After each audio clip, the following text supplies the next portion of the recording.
Now, the question of upgrading workstations is going to come up in your life, and I want to talk to you about it briefly in this short video.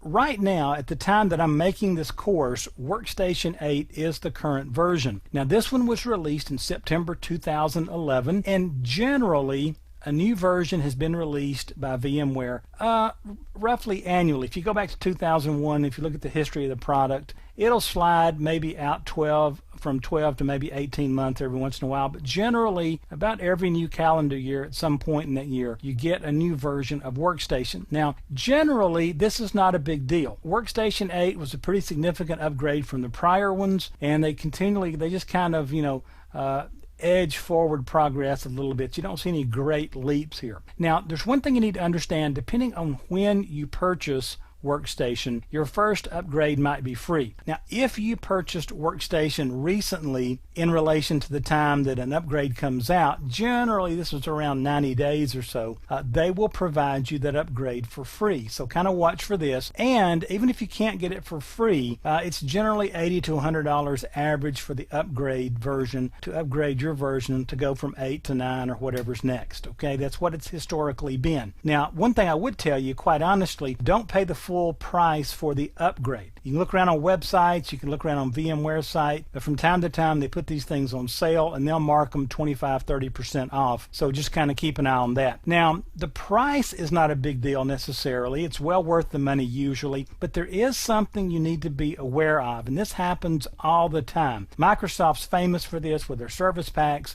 and that is there's a new upgrade out there available and it's promising all kind of new great shiny bells and features and whistles and all kind of things happen. What could go wrong with getting a new upgrade? Well, upgrades are necessary, but you're going to have to balance this. You want to be sure and test your virtual machines on a trial version of the update because, and we're going to talk about this later in the course, if your virtual machines utilize edits and workarounds in the .vmx file, and we're going to talk about how to edit the .vmx file, and from time to time you're going to need to do something with your virtual machine. You'll jump out on VMware.com and you'll look in the forums or whatever, and somebody will say, oh, you can make it do this. Go into the VMX file and add these two lines, and and really what you're doing is you're kind of in a way hacking the VM to get it to do what you want it to do. Now here's the problem with that. Upgrades generally can break these workarounds sometimes. Now, for this reason, you'll notice upgrades usually include 30 days of free email support.